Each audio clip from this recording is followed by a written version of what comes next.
Existem 8 sinais de que você não pertence a este mundo. Carl Jung descobriu que pessoas que carregam esses sinais experimentam a realidade de uma forma que a maioria simplesmente não consegue compreender. Você enxerga padrões que os outros ignoram completamente. Situações sociais drenam sua energia vital em vez de recarregá-la. Figuras de autoridade despertam em você uma resistência instintiva, quase impossível de explicar. E o mais chocante, o sucesso convencional parece totalmente vazio e sem sentido. Não importa o quanto você conquiste. Imagine este momento. Você está em uma sala cheia de pessoas rindo, conversando, conectadas entre si. Mas você se sente completamente sozinho. Não é solidão. É aquela sensação de estar desconectado, de enxergar o mundo através de outros olhos. Você observa os rituais sociais, as regras não ditas, os comportamentos coletivos e pensa: como fui parar entre essas criaturas estranhas? Jung conhecia esse sentimento intimamente. Ele escreveu: o indivíduo sempre teve que lutar para não ser esmagado pela tribo. Mas Jung descobriu algo profundo sobre quem sente essa falta de pertencimento. O que eu chamo de consciência do outsider não é um defeito que precisa ser consertado. É uma forma diferente de processar a realidade, que cumpre uma função essencial no desenvolvimento humano. E aqui está o que muda tudo. A sensação de não pertencer não é prova de que existe algo errado com você. É prova de que você possui o que Jung chamava de diferenciação psicológica. A capacidade de separar sua consciência do que ele definia como pensamento coletivo. A maioria das pessoas, Jung observou, vive no que podemos chamar de mente colmeia. Pensam o que todos pensam, acreditam no que todos acreditam, sentem-se seguras em se misturar à multidão. Mas algumas pessoas simplesmente não conseguem funcionar assim. Elas vivem a chamada tensão dos opostos.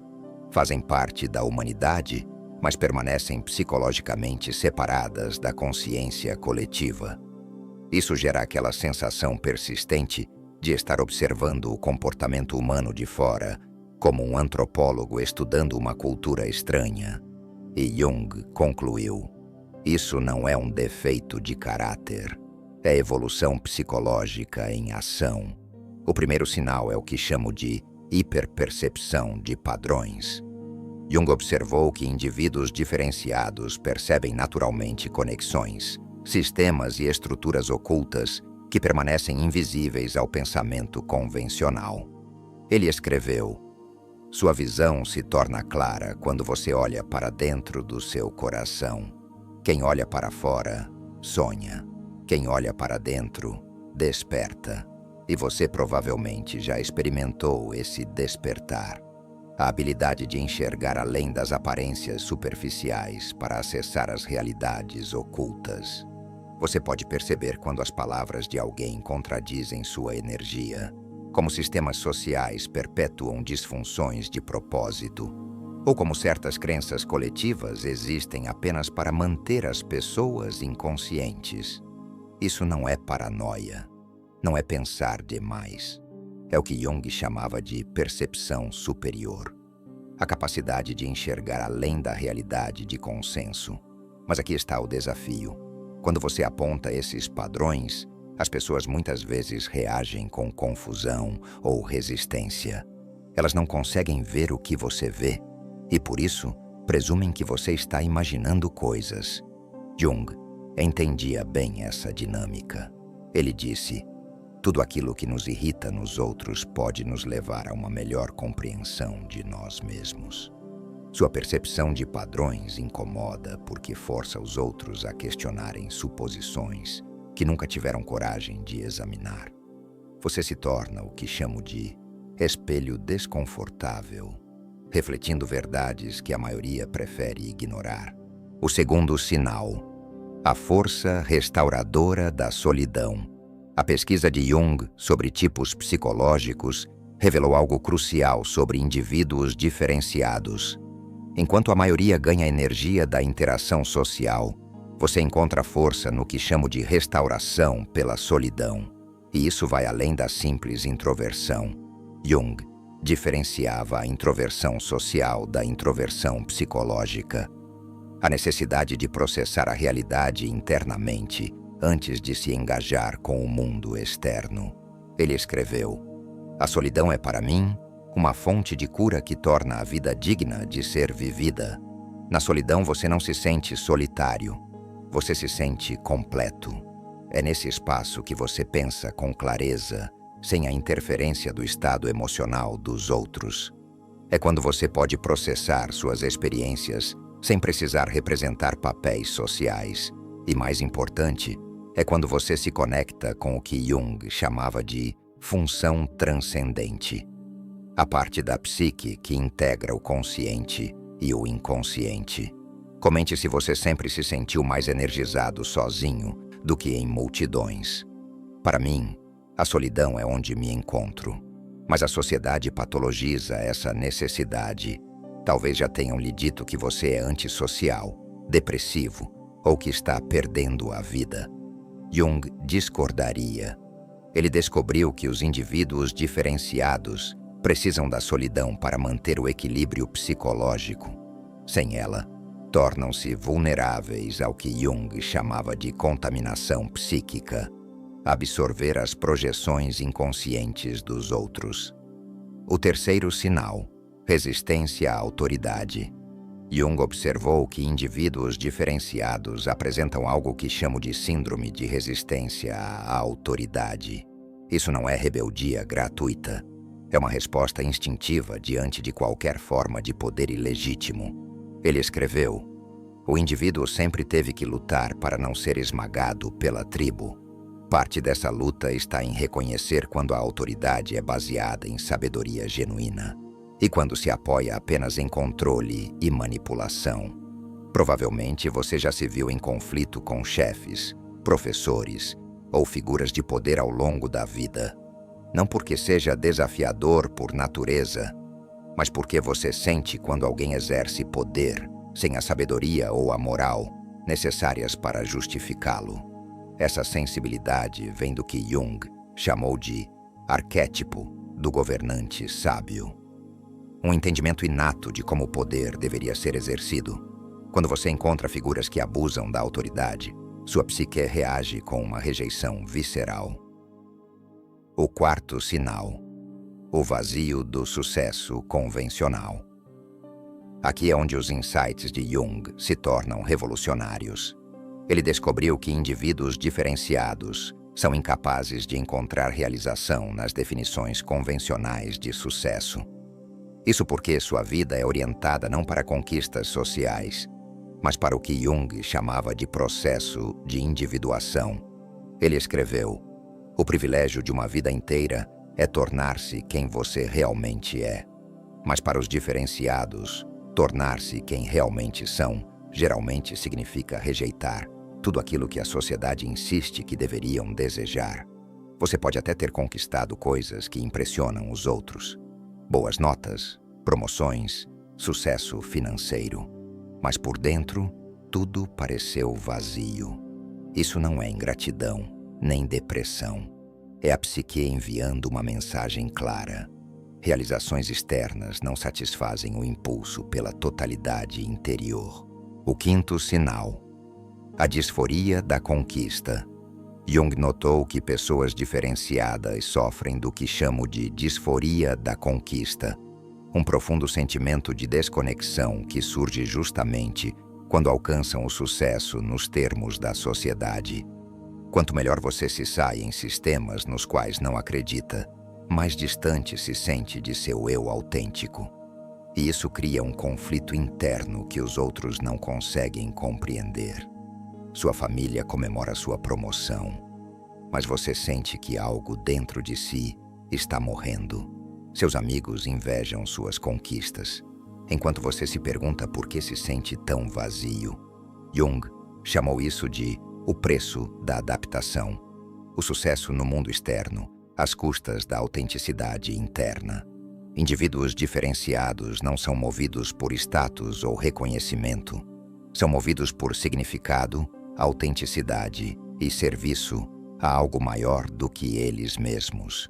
Eles preferem viver em verdade, mesmo que isso signifique lutar financeiramente, do que alcançar o topo e sentir-se espiritualmente mortos. O sexto sinal: telepatia emocional inconsciente. Jung descobriu que indivíduos diferenciados possuem algo que chamo de telepatia emocional inconsciente. Eles se conectam naturalmente com os estados emocionais dos outros, muitas vezes sem sequer perceber. Isso vem do que Jung chamou de participação mística, um estado psicológico em que as fronteiras entre o eu e o outro tornam-se permeáveis. Enquanto a maioria das pessoas experimenta isso apenas de vez em quando, você vive assim constantemente. Entra em um ambiente e imediatamente percebe a tensão, os conflitos ocultos, as emoções não ditas. Você sabe quando alguém está mentindo, não pelas palavras, mas pela energia. Você sente a dor, a raiva ou o medo dos outros como se fossem seus. Jung via isso como uma forma de sensibilidade psicológica elevada. Ele escreveu: o encontro de duas personalidades é como o contato de duas substâncias químicas. Se houver reação, ambas são transformadas. Para você, cada encontro é uma reação química. Mas aqui está o desafio. Jung observou que essa absorção emocional acontece de forma automática e inconsciente. Você não escolhe sentir. Simplesmente acontece. É por isso que pode sentir ansiedade em certos lugares, sem saber o motivo, ou sair exausto após passar tempo com determinadas pessoas. Jung chamou isso de contágio psíquico, a transferência inconsciente de estados psicológicos entre indivíduos. A maioria das pessoas possui barreiras naturais que as protegem desse transbordamento emocional. Mas os diferenciados têm fronteiras psíquicas permeáveis. Isso gera situações peculiares. Você pode sentir raiva depois de conversar com alguém raivoso, mesmo que nada tenha a ver com você. Pode sair deprimido após visitar locais marcados por traumas. Pode absorver o estado emocional de grupos inteiros, o que explica por que multidões e eventos sociais podem ser tão desgastantes. Comente se você sempre absorveu as emoções dos outros. Muitos diriam: eu sinto tudo ao meu redor. Essa sensibilidade é um dom, mas também um fardo. Você se torna o que chamo de esponja emocional, absorvendo os estados psicológicos de todos à sua volta. E é por isso que multidões drenam tanto sua energia. Você não está apenas administrando suas próprias emoções, está processando também as dos outros. Jung entendeu que aprender a distinguir entre suas emoções e as emoções absorvidas é fundamental para a saúde psicológica. Ele chamou isso de diferenciação psicológica, o aprendizado de manter seu próprio centro emocional, ao mesmo tempo em que continua sensível aos outros. O sétimo sinal: pensamento simbólico e percepção arquetípica. Indivíduos diferenciados pensam naturalmente em uma linguagem simbólica. Enquanto a maioria enxerga o mundo de forma literal e concreta, você percebe a realidade por meio de símbolos, metáforas e padrões arquetípicos. Jung escreveu: o símbolo é o expoente primitivo do inconsciente, mas ao mesmo tempo, uma ideia que corresponde à mais alta intuição produzida pela consciência.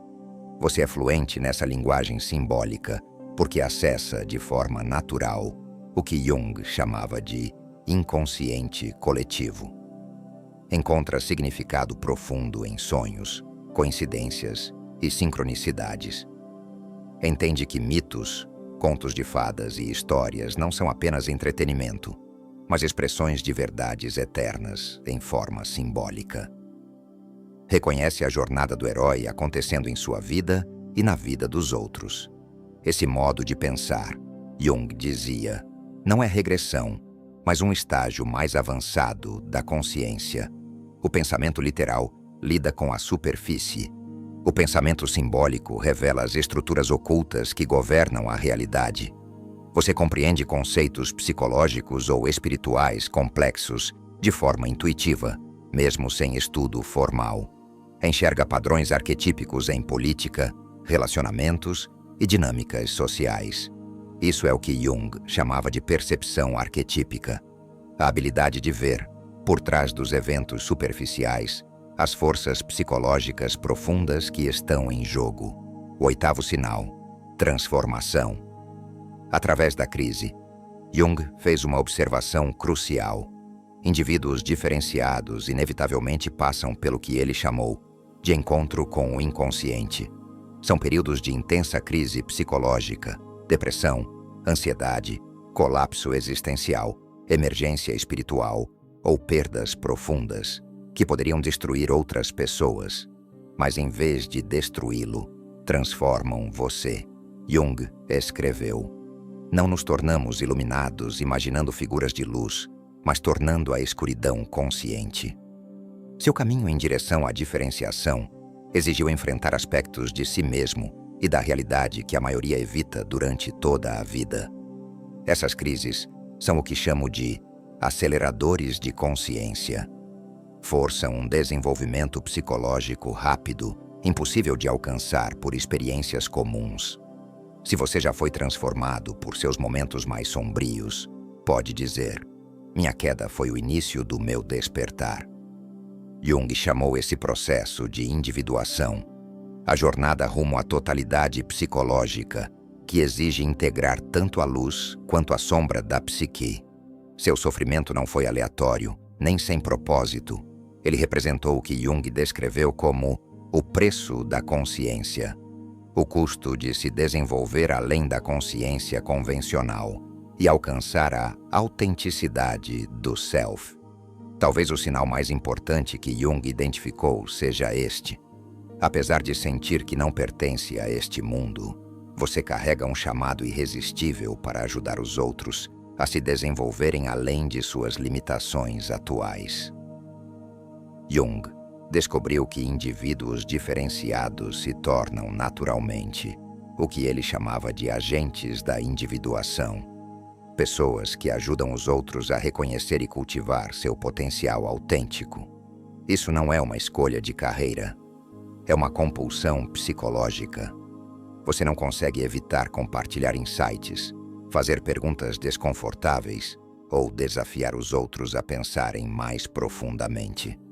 Torna-se professor, curador, artista, escritor ou conselheiro, não porque escolheu, mas porque esses papéis o escolheram.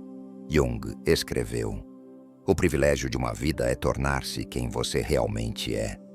E uma vez que inicia esse processo, sente o desejo natural de ajudar os outros a reivindicarem o mesmo privilégio. Você se torna o que chamo de catalisador de consciência. Alguém cuja simples presença acelera o desenvolvimento psicológico de quem está ao redor. Mas essa consciência diferenciada vem acompanhada de um desafio, o que chamo de fragmentação da identidade. Isso acontece porque você precisa alternar constantemente entre o seu eu autêntico e as personas sociais adaptadas. Em alguns momentos, pode até perder a conexão com quem realmente é por trás das máscaras. Jung chamou isso de o problema da persona. Quando nos identificamos demais com a máscara social, perdemos contato com o self autêntico. Mas, se rejeitamos completamente qualquer adaptação social, nos isolamos e não conseguimos contribuir com o mundo. A solução? O que chamo de gestão consciente da persona. Você aprende a usar máscaras sociais como ferramentas, não como identidades. Desenvolve diferentes personas para diferentes contextos, sem nunca perder a conexão com o seu núcleo autêntico.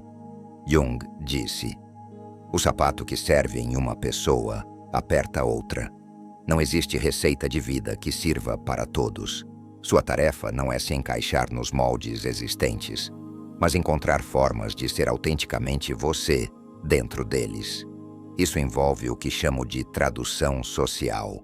aprender a comunicar suas percepções diferenciadas de um modo que os outros consigam compreender e aceitar. Você não dilui sua verdade, mas a apresenta de forma acessível para aqueles que ainda operam na consciência coletiva. Dominar esse desafio de integração permite que você atue como uma ponte entre diferentes níveis de consciência. Consegue participar da cultura sem ser absorvido por ela, contribuindo para a sociedade sem perder a independência psicológica. Jung acreditava que os indivíduos diferenciados cumprem uma função essencial na evolução da psique humana. Eu os chamo de pioneiros da consciência. Exploradores de territórios psicológicos que, um dia, toda a humanidade precisará habitar. Enquanto as massas mantêm a estabilidade pelo conformismo, você expande os limites do possível. Você desafia suposições, questiona limitações e recusa a ideia de que as coisas são assim, e ponto. Jung observou que todo avanço significativo na consciência humana começou com indivíduos que sentiram que não pertenciam ao seu tempo ou mundo. Foram eles que imaginaram possibilidades além das limitações do presente e tiveram coragem de explorá-las. E aqui está algo fundamental. Indivíduos diferenciados não escolhem essa missão. São escolhidos por ela. Você não decidiu acordar um dia e enxergar padrões que os outros não veem, ou sentir emoções que os outros não acessam. Essas capacidades emergiram como parte do que Jung chamava de inconsciente coletivo, buscando expressão. A solidão que você sente como indivíduo diferenciado não é apenas isolamento pessoal. É o que Jung chamava de tensão evolutiva. Você está sustentando possibilidades que ainda não existem na consciência coletiva. Esse peso é desconfortável, mas absolutamente necessário para que a evolução psicológica aconteça. Você não está quebrado. Você é, nas palavras de Jung, a borda em expansão da consciência. A prova viva de que a humanidade pode se desenvolver além de suas limitações atuais. Um dos maiores desafios dessa jornada é o que chamo de paradoxo dos relacionamentos. Você deseja profundamente conexões autênticas, mas a maioria das pessoas não consegue encontrá-lo na profundidade em que você naturalmente vive. Jung entendeu bem esse dilema. Ele escreveu: a coisa mais aterrorizante é aceitar-se completamente. A maioria nunca fez esse trabalho interior. Por isso, não consegue reconhecer nem se relacionar com alguém que o fez. Relacionamentos baseados apenas em interesses ou atividades em comum parecem superficiais para você. O que você busca são conexões onde seja possível explorar ideias, compartilhar emoções genuínas e crescer juntos psicologicamente. Mas esse tipo de vínculo é raro, porque exige que ambos estejam comprometidos com a consciência e não apenas com o conforto. A solução, segundo Jung, está no que chamo de intimidade seletiva. Ser criterioso com quem você compartilha seu eu autêntico, ao mesmo tempo em que mantém conexões compassivas, porém bem delimitadas com os demais. Outro aspecto marcante é o que chamo de imperativo criativo, uma necessidade incontrolável de expressar sua perspectiva única por meio de alguma forma de criação. Essa criatividade não é sobre talento ou técnica artística. É sobre o que Jung descrevia como a necessidade de dar forma à experiência interior. Sua consciência diferenciada busca expressão, seja em escrita, arte, ensino, música ou qualquer outra forma de manifestação. Jung disse: a criação de algo novo não é realizada pelo intelecto, mas pelo instinto de jogo que atua a partir de uma necessidade interior. Sua criatividade nasce dessa necessidade interior. Mesmo que os outros não entendam ou valorizem, você não consegue deixar de criar. É a forma como processa experiências e oferece sua contribuição ao grande quebra-cabeça da consciência humana. Por fim, Jung observou que indivíduos diferenciados carregam uma consciência espiritual natural, uma percepção intuitiva de que existe algo maior que transcende a matéria, ainda que seja impossível definir com precisão. Você experimenta sincronicidades, coincidências cheias de significado e a sensação de que existe uma inteligência subjacente governando a realidade. Jung chamava isso de função religiosa da psique, não no sentido de dogmas ou religiões organizadas, mas de experiência espiritual direta. Essa sensibilidade o torna desconfortável, tanto com o rigor do fundamentalismo religioso, quanto com o materialismo ateu. Você sabe que existe mais do que aquilo que pode ser medido, mas também sabe que a verdade não pode ser aprisionada em sistemas rígidos de crenças. Eis o que Jung gostaria que você entendesse. A sensação de não pertencer não é prova de inadequação. É a prova de que sua psique está em processo de evolução. Você não está quebrado. Está se desenvolvendo além das limitações atuais da consciência coletiva. O objetivo não é eliminar suas diferenças ou forçar-se a se encaixar. Para Jung, o caminho é a integração, aprender a honrar sua natureza autêntica ao mesmo tempo em que encontra formas de contribuir de maneira significativa para o mundo. Sua consciência diferenciada é ao mesmo tempo um dom e uma responsabilidade. Você vê o que outros não veem, sente o que outros não sentem, compreende o que outros não conseguem compreender. E isso lhe dá a capacidade de ser uma ponte entre mundos, ajudando pessoas a se desenvolverem além de suas próprias limitações. Jung disse: o privilégio de uma vida é tornar-se quem você realmente é. Para os diferenciados, tornar-se quem realmente são não é apenas realização pessoal, é um serviço evolutivo. Existem 8 sinais de que você não pertence a este mundo. E se você os reconhece em si mesmo, Jung diria que seu sentimento de não pertencimento é, na verdade, uma prova da sua importância para a evolução psicológica da humanidade. Você vê padrões que outros não percebem, porque foi feito para ser um guia. Situações sociais drenam sua energia porque você absorve informações que os outros não conseguem processar. Você resiste à autoridade porque reconhece quando o poder carece de sabedoria. O sucesso convencional lhe parece vazio porque você busca significado, não conquistas superficiais. Você absorve emoções alheias, pensa em símbolos, transforma crises em crescimento e sente o chamado de ajudar os outros a despertar. Isso é o que Jung chamava de ser um agente da individuação, alguém cuja própria existência acelera o desenvolvimento psicológico ao seu redor. Sua consciência diferenciada não é um fardo, é um presente. O recado de Jung seria simples: pare de tentar se encaixar em um mundo como ele é. Comece a ajudar a transformá-lo no que ele pode se tornar. Sua trajetória de não pertencimento é, na verdade, a jornada de tornar-se quem você realmente é. E essa jornada não é apenas pessoal. Ela é também o caminho da humanidade para o futuro. Obrigado por caminhar comigo neste processo de compreensão. Nos vemos na próxima dimensão da consciência.